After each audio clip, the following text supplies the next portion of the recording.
What is the importance of the oath of office? Oaths of office are required by both federal and state laws. And California actually has quite a lot of laws governing how oaths are to be administered. So if somebody's a permanent employee, they take what's called an oath of allegiance, and that is put in their personnel file.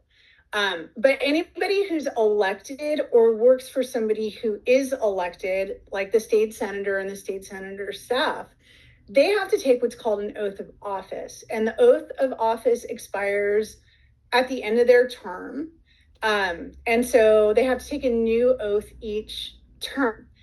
And not having an oath is a felony, and it is punishable with 3 years in prison.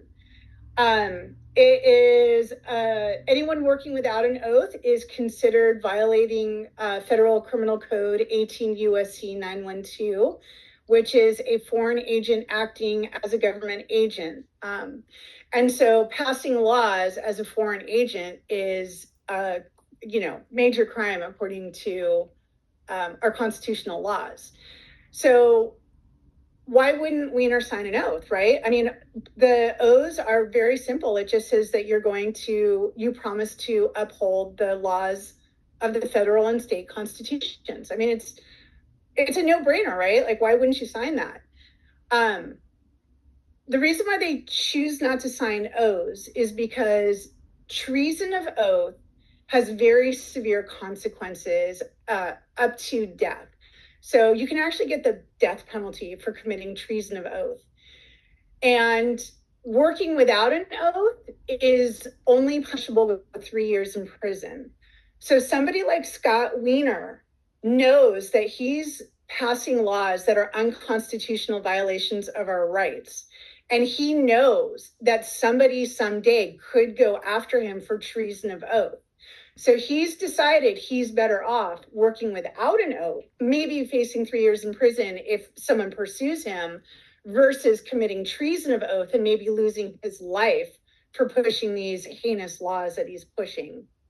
The other thing that's interesting is Scott Wiener is a lawyer, and lawyers understand better than anyone exactly the ramifications of the oath. And I've pulled a lot of oaths of executives, and I would say usually low-level workers all have oaths that are in order. But there's a lot of people at the high level that don't have oaths. And I would say the vast majority of those people without oaths are lawyers.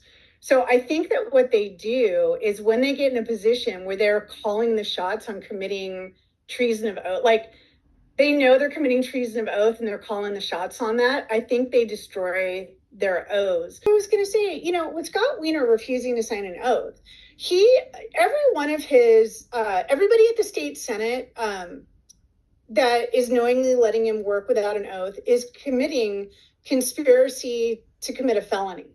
And everybody who works for him is committing conspiracy to commit a felony.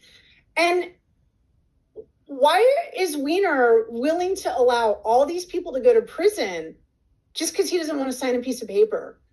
Clearly, he knows he's in trouble with treason of oath if he's this adamant about refusing to sign one.